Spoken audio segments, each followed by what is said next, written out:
Viewers अस्सलाम वालेकुम। हम यहाँ किसी फार्म हाउस में एक वैसे ही अपने विज़िट के लिए आए थे। तो ये छोटा सा फ़िश फार्म है एक, और यहाँ पे हमें ये एक रेप्टाइल नज़र आया। इसको सारे लोग जानते होंगे, इसको मॉनिटर लिज़र्ड कहते हैं, या इंडियन मॉनिटर या बंगाल मॉनिटर।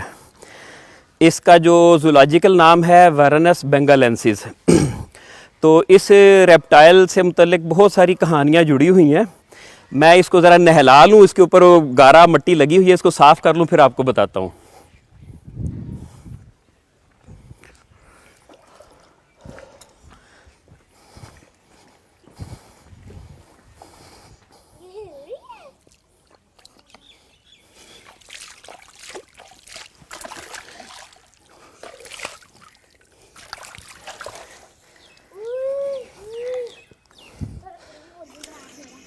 ये पानी में रहना ज़्यादा पसंद करती है, और गांव देहातों में जहाँ पे खेत हों और उसके साथ वाटर चैनल्स हों, वहाँ पे ये खुशी से रहती है। गो है, इसको आम अल्फाज में गो बोलते हैं। पंजाब के तमाम इलाकों में गो, सिंध में भी गो बोलते हैं, और खैबर पख्तूनख्वा के कुछ इलाकों में इसको सामसरा बोलते हैं, पश्तो में सामसरा।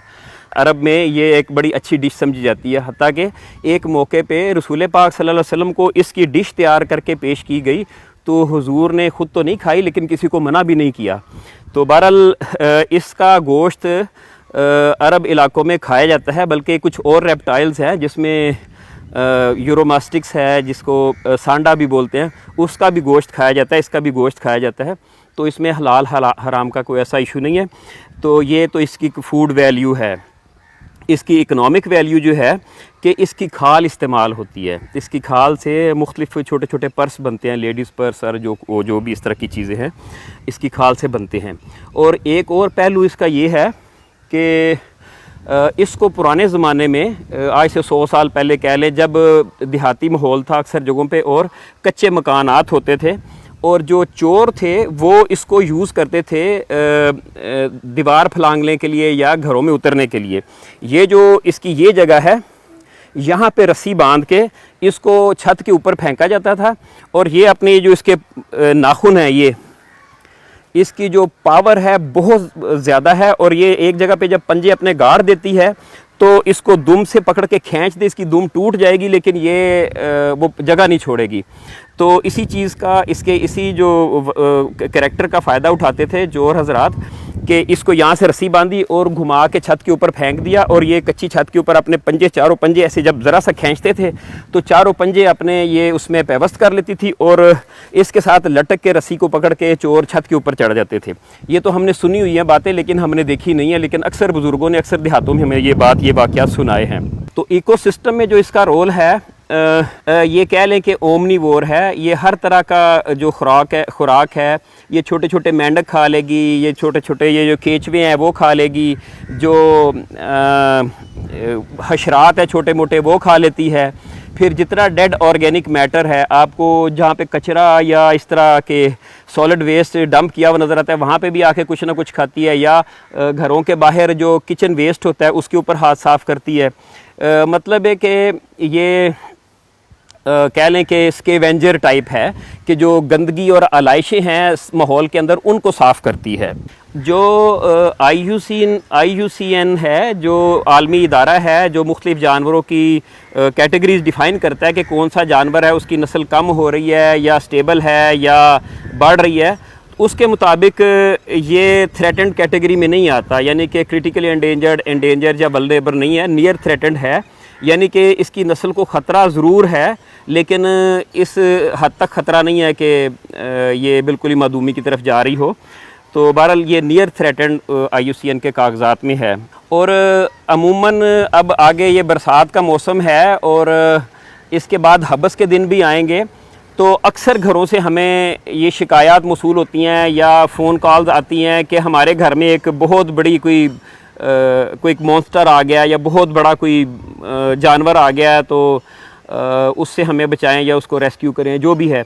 तो इसकी वजह ये होती है कि जैसे मैंने बताया कि ये पानी को पसंद करती है, पानी के साथ साथ रहती है। यहाँ जहाँ हमने इसको पकड़ा है, ये बाहर खेत हैं, जब धूप निकलती है और बारिश के बाद हबस होता है, उससे बचने के लिए पानी का रुख करती है।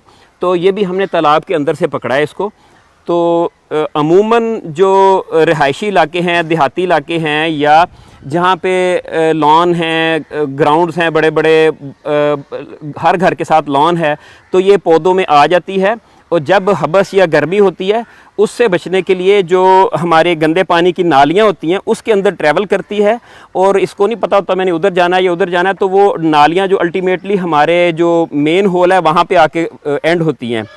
तो ये मेन होल के ज़रिए से अगर आपने घरों में वॉशरूम के अंदर जो होल हैं उनको कवर नहीं किया हुआ, या सहन के अंदर होल को, या बाहर दीवारों के जो नीचे बारिश के पानी की निकासी के लिए सुराख रखे होते हैं उनको बंद, अगर या जाली उनके सामने नहीं लगी हुई, तो ये घरों के अंदर भी आ जाती है। इसी तरह का कुछ अर्सा पहले एक वाक़या भी हुआ था कि एक शहर के अंदर हमें फ़ोन आया कि ये गो एक आ गई है और हमारे बेडरूम के अंदर है, और हमने खिड़की बंद की है तो उसके पीछे आके छुप गई है। तो वो 2 दिन बड़े परेशान रहे। वो हमसे काफ़ी दूर था इलाका, लेकिन हम मैनेज करके वहाँ पहुँचे। तो खिड़की खोल के फिर उसको पकड़ के हमने फिर उसको बाहर दूर जाके खेतों में छोड़ा। तो बहरहाल इस चीज़ से बचने के लिए तमाम अहबाब से गुजारिश ये है कि जो आपके मेन जो दीवार है, बाउंड्री वाल है, उसके नीचे अगर कोई सुराख हैं तो उनको बंद करें। सिर्फ ये गो ही नहीं, ये मॉनिटर लिजर्ड जो है, सिर्फ यही नहीं, इन दिनों में बहुत सारे सांप भी घरों में निकल आते हैं, आ जाते हैं। तो एहतियातन जो दीवार के नीचे सुराख हैं उनके नीचे जाली लगाएं या उनको बंद करें, और घरों के जो मेन होल हैं उनके ऊपर जाली ज़रूर रखें, क्योंकि यह बरसात का मौसम है, इसमें सांप भी आएंगे। होता यह है कि जैसे मैंने बताया था कि पूरा एक निज़ाम है, एक इकोसिस्टम है। रात के टाइम बाहर सहन में या लॉन में हमारी जब लाइट जलती है तो उसके ऊपर छोटे छोटे कीड़े पतंगे आते हैं। उन कीड़े पतंगों को खाने के लिए मेंढक आ जाते हैं। अब मेंढकों को खाने के लिए सांप उधर का रुख कर लेते हैं। तो हर जानदार अपनी खुराक की तरफ खिंचा चला आता है। तो इनसे बचाव का बेहतरीन तरीका ये है कि इनकी खुराक वहाँ से ख़त्म कर दी जाए, रिमूव कर दी जाए। और दूसरा, इनका जो शेल्टर का एरिया है वो ख़त्म किया जाए, यानी कि खुराक मिले और शेल्टर प्रोटेक्शन मिले तो जानवर खाम खा वहाँ पे आता है। आप लोगों ने कोशिश ये करनी है कि अपने घरों में, जैसे मैंने पहले बताया कि मेन होल कवर्ड होने चाहिए, और जो बाहर बाउंड्री वाल है उसके नीचे कोई सुराख नहीं होना चाहिए।